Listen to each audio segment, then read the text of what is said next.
Hi, sea kayakers and YouTubers, welcome to the channel. My name is John from Wee Scabby Doug. I'm going to do a little video here today, kayak related, to do with skeg work and how to use the wind with or without the skeg to help you turn into or downwind. Okay, the reason for this video is basically last Saturday, I was out on a paddle with a couple of friends, Chris and Laura. We went down to Cardiff Bay here in South Wales, and it was a pretty windy day. Okay, we had winds of 35 to 40 miles an hour with gusts up to 50 miles an hour. So it was pretty windy, and it was really important we were using the skeg in the right way. And we made a couple of basic errors, which has caused me to think about it and decide to make a video just to help people along if they get struggling with skeg work in heavy wind. Okay, so what I'm going to do is going to point the camera down so you can see what I'm doing here. Okay, surface of the water, no problem. This here is going to be my little kayak, a little red kayak. Okay, bit of masking tape at the bottom is going to be my skeg. So when I'm holding the pencil like this, the skeg is down. If I hold the pencil like this, the skeg is up. Okay, so skeg down, skeg up, little red kayak, otherwise known as a pencil. Okay, so we've got the kayak in the water, plonk it in there, we've got the skeg up, and today we're going to assume there's no wind, no current, no tide, and we're not paddling anywhere. We're going nowhere. So what's going to happen is the boat is going to sit exactly where it is. It's not going to go anywhere. There's nothing pushing it left or right, no wind, no tide, no nothing. You're not paddling, so it's going to sit still. What happens when we start to paddle forward though, we start paddling forward, the front of your boat is now going to start digging in at the front as it ploughs into the water, causing a bow wave either side of the bow of your boat, creating pressure as you push through. Now science tells us that for every action there is an opposite and equal reaction. So if you're going forward, let's say 2 or 3 knots, maybe 4 knots, you're pushing forward and your bow of your boat is pushing into that water and it's pushing pressure into that water, and say we're pushing with say 20 pounds of pressure. So it's 20 pounds of pressure on the front of your boat. Your boat's pushing forward 20 pounds of pressure towards the water. So the water is actually resisting you with 20 pounds of pressure. So it's 20 pounds of pressure on the front of your boat. Now that actually gives you a bit of grip at the front of the boat. It's holding the boat in place. You will move around a little bit, but basically you'll go in a pretty straight line. So calm day, no wind, no current, no tide. You start paddling forward. You create grip at the front of your boat. Now the water at the back of your boat is actually slipping away from your boat, so there's no pressure at the back, there's only pressure at the front when you're going forward, so it's slipping away. So what's happening here is this lack of pressure is allowing the back of your boat to wobble around. It's loose, it's just free to wobble around. You'll go in a pretty straight line because you keep paddling, not a problem. Okay?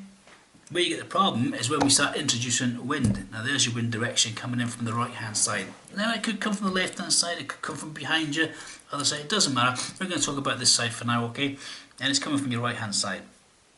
So we're paddling forward, we've got a grip at the front of the boat because of the bow weight holding us, and we've got the back end free to wobble around. Wind starts to hit the boat. Now that wind is going to want to go over you, go around you, it's going to get past you somehow, it has to get past you, okay?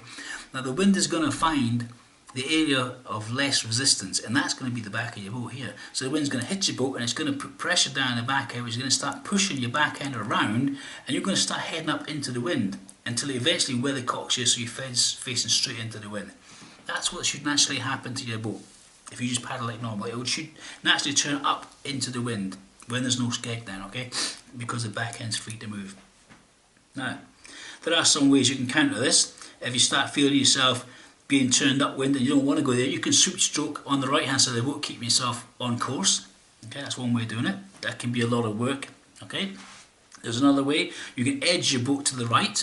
Okay, that means you will drop your right hip and raise your left hip and tip your boat onto the right hand side. You can continue swoop stroke on the right hand side, and that will help to keep you on line. Okay, but if the wind is pretty strong like it was the other day, 40 odd miles an hour, those methods might not work. So you're going to want to use your skeg. There's your skeg. Great piece of kit, this skeg. What you do when it's windy is you turn your skeg and you dunk it in the water. You stick it down in the water. So you've now got a piece of plastic sticking down that water, okay? And that's helping to anchor your back end of the boat so the wind can't push it against that piece of plastic sticking down the water. So it's holding your back end. And that will allow you to paddle on the course you want to paddle on, okay?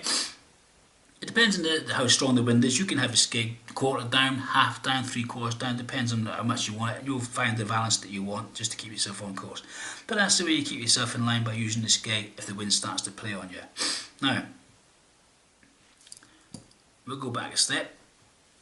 No wind, no current, no tide, skeg is up.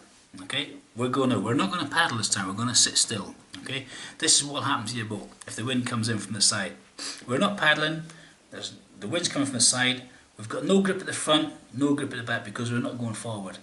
Now what's going to happen now is the wind is going to hit your boat and it's going to start pushing your boat around till it starts to go downwind until you're roughly 90 degrees to the wind.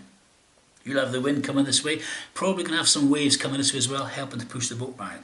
If your boat swings around too far and starts to go down a bit, the wind will then start pushing the back of the boat, bring you back in round. If it goes too far around this way, it'll push on this side, it'll push you back down this way.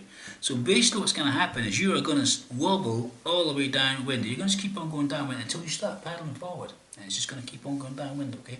That's what happens. So, you can use this to turn. There are a couple of ways to turn the boat. The first one we spoke about was with the skeg up. If the wind's coming, you want to go upwind, put your skeg up, sweep stroke on the left hand side, and that should bring you around up into wind if you want to go that way. If you want to go downwind, what you can do is you can plonk your skeg down in the water, anchor in the back of your boat. You can stop paddling if you like. That will act as a pivot point, the skeg here will act as a pivot point. The wind will start pushing your bow around, and when you reach the angle you want, you can start paddling off and go in the direction you want. So you can use that wind to turn you. Okay, so to recap, if you want to turn upwind, okay, lift your skeg up, keep paddling forward and allow the back end to free up and wobble. You can sweep stroke on the left if you like, that'll help bring you round, okay, up into wind if you want to go up into the wind. If you want to go downwind, all you got to do is plonk your skeg down in the water, giving you some resistance at the back there. You can stop paddling if you like, or you can sweep stroke on the right and that'll bring you around quicker and the boat will start coming downwind. And then when you get to the angle you want, paddle off and off you go. Okay, so that's basic skeg work with the wind. I hope that helps some people. Let's put this camera back up. Okay, I hope that helps some people to understand what's happening with the wind. Okay, we've done a couple of little problems there on Saturday, nothing serious. It just prompted me to make this video just to explain how the wind works with the skeg, okay?